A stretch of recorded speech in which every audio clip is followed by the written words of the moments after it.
सोनपुर के रण में उतरेगी रोहिणी, लड़ेगी विधानसभा चुनाव। लालू परिवार के कारण कटेगा कई राजद विधायकों का पत्ता। नमस्कार, कैपिटल टीवी बिहार देख रहे हैं आप और आपके साथ मैं हूं दिव्या। देखिए, बिहार की राजनीति में इन दिनों एक नई हलचल मच गई है। खबर है कि सोनपुर विधानसभा क्षेत्र से रोहिणी आचार्य चुनावी मैदान में उतरने जा रही हैं। ये खबर पक्की हो चुकी है कि रोहिणी आचार्य, जो कि राजद सुप्रीमो लालू प्रसाद यादव की बेटी हैं और हाल ही में लोकसभा चुनाव में सारण सीट से चुनावी मैदान में भी उतरी थी, अब सोनपुर के रण में अपनी किस्मत आजमाती हुई नजर आएंगी। उनके मैदान में उतरने से बिहार की राजनीति में एक नया भूचाल देखने को मिल सकता है और ये आरजेडी के लिए एक बड़ी चुनौती बन सकती है, क्योंकि पार्टी के भीतर कई ऐसे विधायक हैं जिनके खिलाफ तलवार लटक रही है। आपको बता दें, राजद ने इस बार अपने मौजूदा विधायकों पर गहरी नजर डाली है। रिपोर्ट्स के अनुसार 15 से ज्यादा राजद विधायक ऐसे हैं जिनके ऊपर लोकसभा चुनाव में पार्टी और गठबंधन के खिलाफ काम करने के पुख्ता सबूत मिले हैं। ऐसे में पार्टी इन विधायकों को टिकट देने से इनकार कर सकती है, जिससे आगामी विधानसभा चुनाव में कई नेताओं की उम्मीदों पर पानी फिर सकता है। इनमें पटना और छपरा जिले के 2 बड़े यादव नेता भी शामिल हैं, जिनके लिए पार्टी की प्राथमिकता खतरे में है। इन परिस्थितियों में पार्टी की उम्मीद है कि समीकरणों का पुनर्निर्माण करना होगा। वैसे राजद के नेता तेजस्वी यादव इस समय पार्टी के भीतर आने वाले संकटों को लेकर सजग है।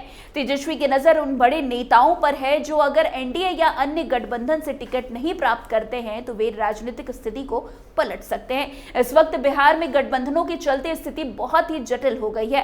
नीतीश कुमार, बीजेपी, चिराग पासवान, जीतनराम मांझी और उपेंद्र कुशवाहा के गठबंधन ने राजद के लिए एक नया राजनीतिक समीकरणों को जन्म दे दिया है। तेजस्वी को यह बखूबी समझ में आ गया है कि उनका गठबंधन सिर्फ मुस्लिम और यादव वोटों पर निर्भर है, जो कि अकेले चुनावी सफलता के लिए अब पर्याप्त नहीं है। तेजस्वी यादव ने इस बार राजद की रणनीतियों में बदलाव का संकेत भी दिया है। उन्हें यह समझ में आ गया है कि गठबंधन के जरिए पार्टी को पहले से अधिक सीटें हासिल करने के लिए रणनीतियों को बदलना होगा। इसके अलावा कांग्रेस की ओर से लगातार दबाव बढ़ते जा रहा है। कांग्रेस को आरजेडी के समर्थन की जरूरत है, लेकिन तेजस्वी इस गठबंधन को लेकर बिल्कुल भी सहज नहीं है। वे कांग्रेस से अधिक सीटों की मांग को लेकर जो है चिंता में है और वो जानते हैं कि बिहार में कांग्रेस को सफलता हासिल करने के लिए राजद की शर्तों को मानना ही होगा। राजद के लिए चिंता की बात यह भी है कि प्रशांत किशोर, जो पहले बीजेपी के वोटरों को प्रभावित करने की कोशिश कर रहे थे, अब मुस्लिम तुष्टीकरण की दिशा में कदम बढ़ा चुके हैं।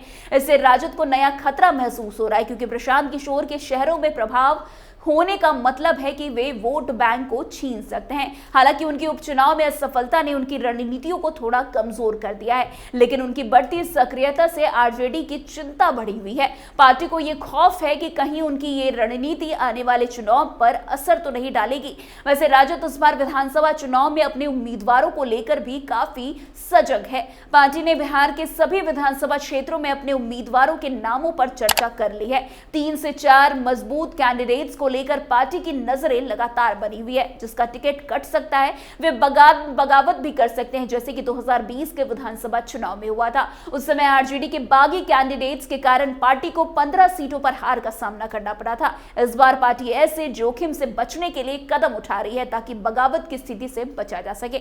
आगे पार्टी के भीतर का दबाव और बढ़ सकता है, क्योंकि आरजेडी के पुराने कार्यकर्ता और नेता अपनी कड़ी मेहनत और संघर्ष के बाद उम्मीद लगाए बैठे। उन्हें लगता है कि पार्टी उनकी मेहनत को सही मायनों में सम्मान देगी और आगामी चुनाव में टिकट के मामले में उनका विचार भी सम्मानजनक तरीके से लिया जाएगा। वैसे बिहार में आगामी विधानसभा चुनाव में एक बार फिर लालू यादव का परिवार चुनावी रण में उतरेगा। तेजस्वी यादव राघोपुर से चुनावी मैदान में है, जबकि तेज प्रताप यादव हसनपुर या महुआ विधानसभा क्षेत्र से चुनाव लड़ सकते हैं। तो वहीं रोहिणी आचार्य सोनपुर से उम्मीदवार बन सकती है और मिशा भारती के पति शैलेश यादव दानापुर से विधानसभा चुनाव में ताल ठोक सकते हैं। इससे एक बार फिर परिवारवाद का आरोप राजद को झेलना पड़ सकता है। वैसे बिहार की राजनीति में ये एक नया पहलू परिवार के भीतर से ही निकलकर बाहर आया है, जो कि आरजेडी की चुनावी रणनीतियों को लेकर एक नया मोड़ हो सकता है। जहां एक और पार्टी के भीतर के नेताओं को उम्मीद है कि वहीं दूसरी ओर यह परिवारवाद के आरोपों को और मजबूत कर सकता है। इससे पार्टी को अपने बाहरी रूप को सुधारने में दिक्कतें भी आ सकती है। वैसे लालू यादव चुनाव से पहले अपनी पार्टी के नाराज नेताओं के भी संपर्क में है। जो नेता पार्टी छोड़ चुके हैं या फिर उनसे असंतुष्ट है, उनके साथ संबंध सुधारने की पूरी कोशिश भी की जा रही है। ये प्रयास इसलिए है ताकि आगामी चुनाव में पार्टी को कोई भी आंतरिक संकट ना झेलना पड़े और पार्टी के भीतर कोई भी बगावत ना हो। इसके अलावा पार्टी के सोशल मीडिया विंग को भी मजबूत किया गया है ताकि आने वाले चुनाव में पार्टी को अधिक से अधिक समर्थन मिल सके। कुल मिलाकर बिहार में होने वाले आगामी विधानसभा चुनाव को लेकर राजद में अंदरूनी हलचल तेज हो गई है। पार्टी को विभिन्न चुनौतियों का सामना करना पड़ रहा है, जिसमें टिकट वितरण, बागी नेताओं की संभावना और गठबंधन की स्थिति शामिल है। हालांकि राजद ने अपने उम्मीदवारों को लेकर पहले ही रणनीतियां तैयार कर ली है, लेकिन पार्टी के सामने कई और समस्याएं भी हैं जिन्हें हल करना अभी बेहद जरूरी होगा। इन समस्याओं और चुनौतियों का सामना करते हुए अगर राजद अपनी रणनीतियों को सही तरीके से लागू करता है तो ये चुनावी रण में सफलता प्राप्त कर सकता है। लेकिन यदि पार्टी अपनी अंदरूनी विफलताओं और असंतोषों को अनदेखा करती है तो इससे आगामी चुनाव में बड़ा नुकसान हो सकता है। अब तो रोहिणी आचार्य भी मैदान में कूद पड़ी हैं, रन में कूद पड़ी है। खैर, अब जिस तरीके से रोहिणी आचार्य मैदान में कूद पड़ी हैं उसका क्या कुछ राजद को परिणाम जो है मिलता है वो भी देखना काफी दिलचस्प होगा।